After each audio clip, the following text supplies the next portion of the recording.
There we go. Hey, good morning, everyone. Welcome back to the Empowering Minds Mental Health Podcast. Today's guest is Lawrence Harris. He's a motivational speaker, author, and youth advocate who's passionate about helping young people realize their past doesn't have to define their future.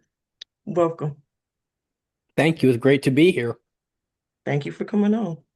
So, Lawrence, for those who may not know you, can you tell us a little bit about your story and what inspired you to start speaking to young people? Well, when people see me now, they see this guy who's like really positive and he's doing all these things for the community and all that. But the thing that really inspired me to do this was growing up facing things like severe bullying, childhood abuse, and ultimately questioning, like, what am I on this earth to do? Mm, And at 15, it all kind of came together for me where I started to begin feeling better about myself and realize that I can't control what happened to me, but I can at least start making, YouTube videos and TikToks to try and teach people what I learned and teach them things like how to manage your stress and how to feel better and how to handle your emotions. And I just fell in love with giving back to others, and that turned into becoming a public speaker. oh, wow. So essentially, in a way, that was kind of like your coping skill to deal with what you were going through. Yeah, exactly.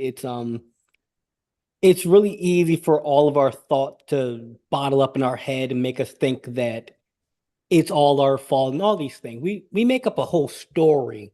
Hmm. But like you said, when you take what you went through and you put it out there, it helps you cope with it. When you look at music, a lot of music comes from a really tragic event like heartbreak and someone Yeah. cheated on you and you grew up in poverty and you had to commit crime just to eat and survive. That's Hmm. very painful, but when people take it and express it, it can help other people who are going through similar challenges and help them to see that it's possible. That's an interesting concept. I never really thought about it that way. I like how you just put that together. Okay. Yeah, like So, next time you're on the radio and listening to music, just think about what they're actually saying and how it's inspiring you to see that maybe they came from a situation that I went through and they made mhm. it out. So it makes you feel better.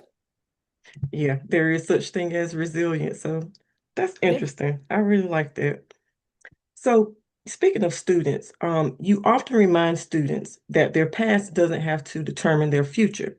So, was there a specific moment in your own life where you truly started believing that? I would say it really happened for me around 17 years old, when Hmm. at this point I hadn't spoken to my dad in years, had a whole like, protection order against him and all of that.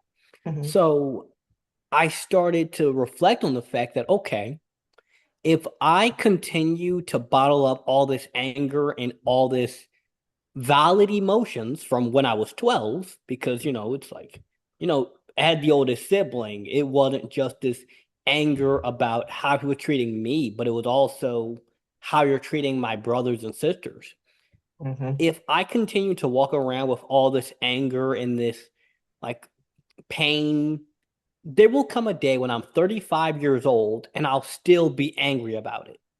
So I had to go within and kind of release that energy and release all that anger and see that it's a thing that happened, but it's not a thing that had to determine the rest of my life.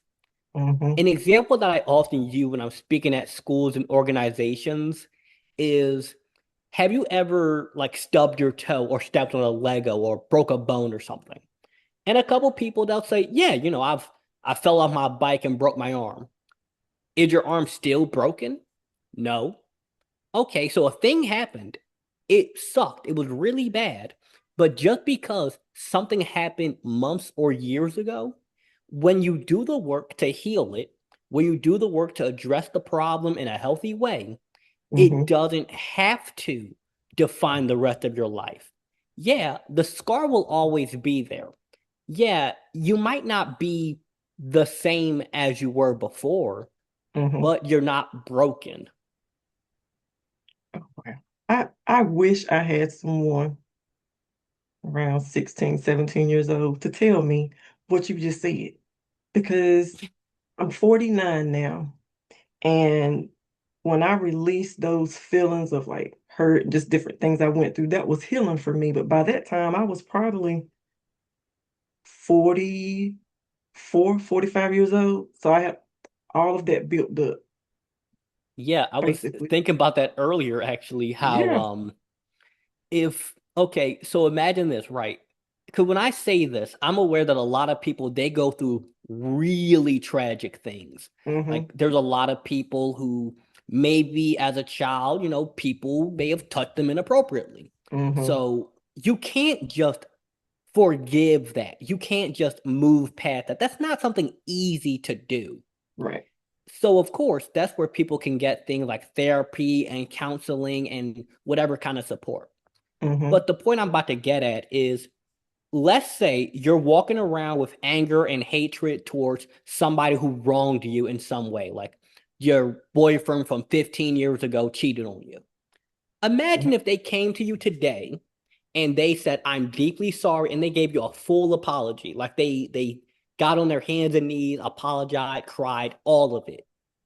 It wouldn't matter because their apology doesn't do anything for you. It's Mm-hmm. kind of like you have to learn to let it go, forgive, but not forget, so that you're not the one walking around with all of that unhealed pain and Yeah. trauma. Because if my dad came to me and he apologized, it wouldn't do anything. Mm-hmm. It's like we think that someone apologizing is going to make us feel better, but really it won't. You'll feel Mm-mm. better when you decide to begin feeling better. Yep. Oh gosh, that's so true. That is so true. I love that point. Thank you. So yeah, this is good. So a lot of teenagers they struggle with self-doubt, peer pressure, or feeling like they're not enough. So what's one piece of advice you hope every young person hears before they leave one of your presentations? I would say figure out where you learned that. Like who Mm-hmm. taught you to not like yourself? Mm-hmm. Who taught you to doubt yourself? And you got to be honest, like maybe it was the friends you're hanging around. Maybe you're in a relationship with somebody who says, "You think you're going to become a public speaker?" That's what happened to me. I was dating somebody who literally told me that that's kind of delusional. And I was like, Oh, okay, yeah, she got to go. right. Maybe it could even be family. And Yeah. it's and you have to essentially when you are doubting yourself and you think that there's no way I could do that, you got to ask yourself, well, who taught me that? Who showed me Mm-hmm. that? Where did I learn that? Mm-hmm. And then you go find examples that prove it is possible. Like, no, Lawrence, you don't understand. It's different for me because I came from a home environment where we didn't have a lot of money growing up. So did Oprah Winfrey. She's a billionaire now. She Yeah. was so poor she wore potato sacks as clothes. And she ran away from home at 13 and had a Mm-hmm. miscarriage at 15 and became the first black female billionaire in America at 30. Yeah. Now, of course, I'm no billionaire, but we can look at her as an example of, huh, she went through something I went through. Or Mm-hmm. I didn't have it as bad as her. And if she could do that, so can I. Mm-hmm. Or, well, Lawrence, it's different for me because I am I don't live in America. I live in Pakistan and I'm a woman and I want to get an education. So did Malala. And now she's a civil rights, well, not civil rights, but women's education rights activist. So Mm-hmm. when young people come to me and they say, like, I have this idea or this goal, but I doubt myself, I tell them, first off, figure out who are you around that's causing you to feel that way? And Mm-hmm. then you want to pretty much mentally obsess yourself with people, places, and things that prove you can. That could be podcasts, it could be YouTube videos, it could be um, joining a club of other people with that goal. Mm-hmm. But the objective is simply to prove, wait, if they could do it, and they could do it, and they could do it, and they could do it, and all these Yeah. people of all these races and all these backgrounds and ages and demographics, if they could do it and they Mm-hmm. don't have some magical skill that I don't have, then I could probably do it too. Yeah. And little by little, you build up from maybe I could to I actually can to I Mm-hmm. will. And then eventually you wake up one day and you're like, this is my life now. Yeah. That's good. Nothing like a good self-reflection. Because a lot of times Yeah. self-reflection, you get to the root cause of what's going on with you. Yeah, So, and sometimes that root cause, I just want to say this before the next question, is sometimes the root cause is something that mom and dad said when you were 5 years old. yep. And when, because the students I speak to are typically between the age of like 13 to 18, because they're high school Mm-hmm. students. When they realize that, wait, I'm doubting myself because of something that my parents or my friends or my family said when I was 5 years old, Mm-hmm. they kind of start laughing because they realize how silly it is. Yeah. Yeah. That is very common. So, speaking of students, because I know you've spoken to thousands of students over the years. So, is there a conversation or success story from a young person that has stayed with you and reminded you why you do this work? So this person, she wasn't a student that I spoke to at a school. She was someone who found my YouTube videos one day. Okay. What happened was she left this like really in-depth, like she DM'd me this. It was about how so she grew up in foster care because her parents were addicts and she had to get taken by child protective services and she was in a really toxic relationship because she really didn't love herself much because for one, her parents weren't caring for her. They were, too busy being addicts. The Mm-hmm. foster care system in America is there's some good people in it, but there's a lot who aren't. There's a lot of people Mm-hmm. who they just adopt kids to get the check, Yep. and that was her situation. So it led her to a relationship where she was dating this guy who was just cheating on her left and right, and it was just messy. Then over time, through watching my videos, she started to realize that, wait, I actually matter. Like my feelings are valid and I should start caring about myself.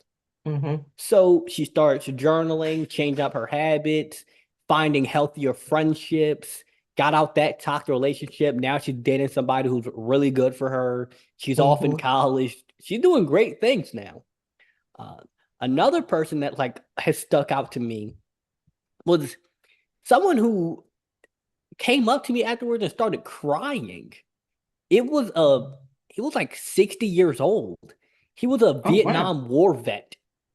Yeah, because in addition to speaking at schools, I also speak at mental health organizations. Mm-hmm.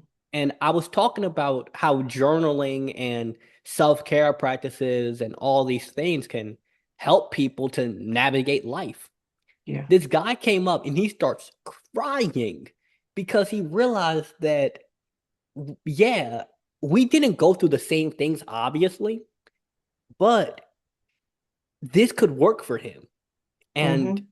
it was like a light bulb went off for him that was like, you know, as cliche as it is, my past doesn't have to define my future. Yeah. And his past was war. So it's great to know that I'm impacting people of all different groups and demographics. Yeah.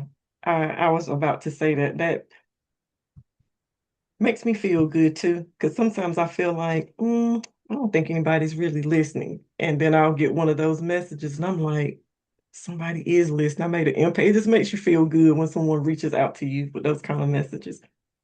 All right. So my last question for you today. If a young person listens to this later on and they feel stuck or believe they, they've already made too many mistakes, what would you want them to know? Hmm. Well, there's a lot of things I would say. One of the first ones is that I would tell them develop a relationship with whatever higher power they believe in. Because throughout any religious book or any spiritual book or anything like that, you will find examples of people who have made mistakes far worse than what you've done. Mhm, One of Jesus's disciples, Paul, was a murderer, and mhm, he wasn't too far gone. Or you can find success stories of people throughout history who have gone bankrupt. You can find stories of people who have lost their house. Sylvester Stallone, the guy who made the Rocky movie, he mhm, was paralyzed on like the left side of his body, couldn't talk properly, had to sell his dog for $500. And now the guy is a multi millionaire. He was homeless. He was at the bottom. Yet he said, despite all this, I'm going to succeed. So I would say to that young person who feels like I'm too far gone, I'm lost, I can't, I'm too far gone. mhm. If you're not in prison and you're not, like, if you have not committed mass felonies and you have a life sentence, you're not too far gone. Yep. You're still free. You're still outside. You're still alive. You're still in a situation where if you're listening to this, you have access to the internet. You have access to a device. You're not too far gone. It's a trick that our mind plays on us Mhm, where we get so in our own head that we yep. ignore what's right in front of us. Mhm, And the second thing too is like you have to know, where do you want to be? Like, what do you want? Not, oh, I want money. You have to like have a vision and a direction of, mhm, I want to have my own business doing these things. I want to become a doctor. I want to, mhm. I don't know, become a pastor and contribute to my community. Whatever the thing you want is, having a vision for your life and having a direction that you're moving towards, and Mhm. every day you're taking steps towards that direction, and you start to see progress, you realize that you're not too far gone. Maybe you just don't know where you're trying to be. Gotcha. Well, I know you said usually your target um age group is 13 to 18, but this is for adults too. You Oh gave yeah, me a couple of nuggets that I could apply for my own life. thank you. This is good. It's universally applicable because Yeah. at the core of everything I talk about is, cliche as it sounds, is the belief that you can. Mm-hmm. Like like because I right now I'm 20, so obviously I can't speak about having children or about the pressures of raising a family.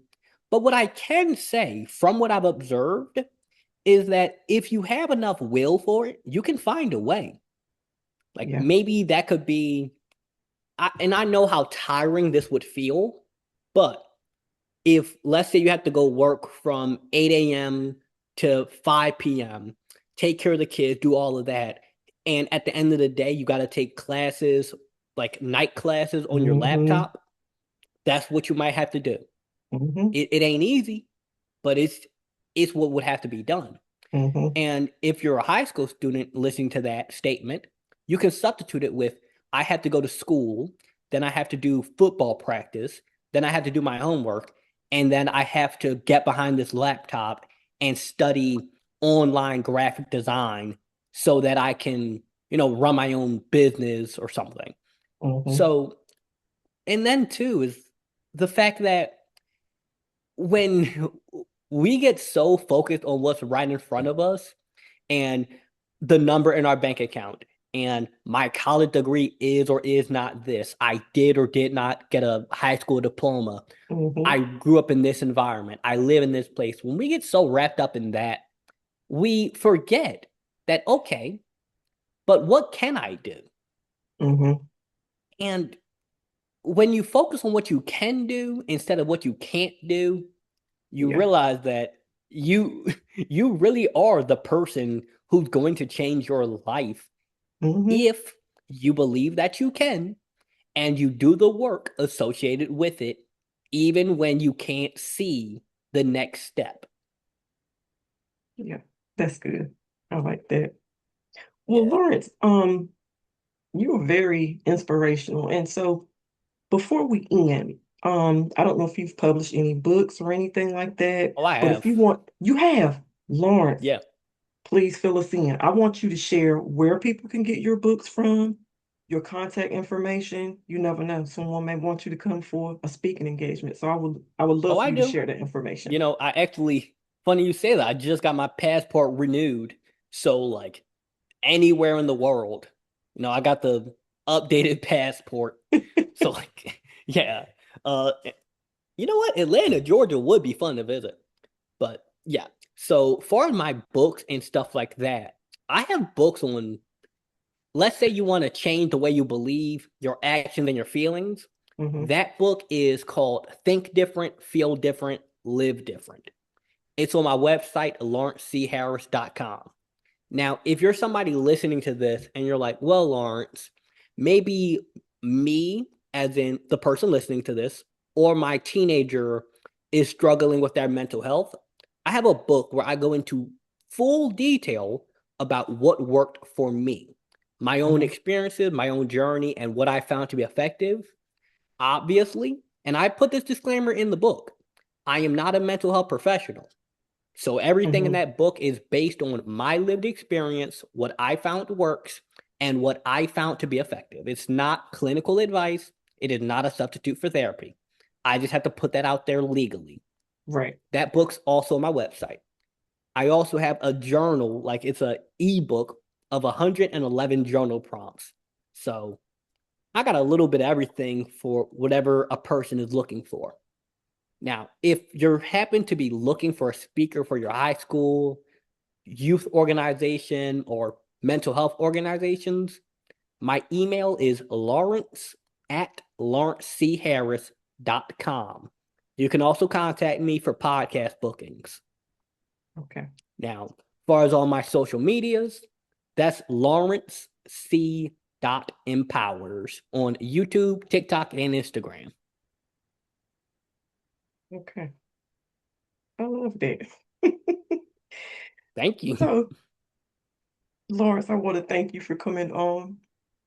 Um, I do believe that you have helped me to empower minds today. That's ironic with your your social media is the empowers part, but I Yeah. do thank you for coming on. And the name of this podcast was very strategic because I've had my own shared life experiences, and so that this is my way of giving back is to empower and encourage others. And you've helped me to do that today, and I really appreciate you. Thank you. I appreciate you having me on. Yeah. That's a beautiful note for us to end on. The fact that sometimes your sometimes the best coping mechanism is to give back to others so Yep. that they don't have to feel or experience what you went through. Mm-hmm. Yeah. All right. Well, thank you. I'll be in contact with you soon. And I don't know, we'll stay in contact. I would love to have you back again. Oh, definitely. If I'm ever down in like Atlanta, Georgia, which now that I think about it, there's probably a lot of schools down there. Yeah. All right. Well, you take care of yourself, and it was nice to meet you. Of course. It was Take nice to meet care. you too. All right. Have a great one.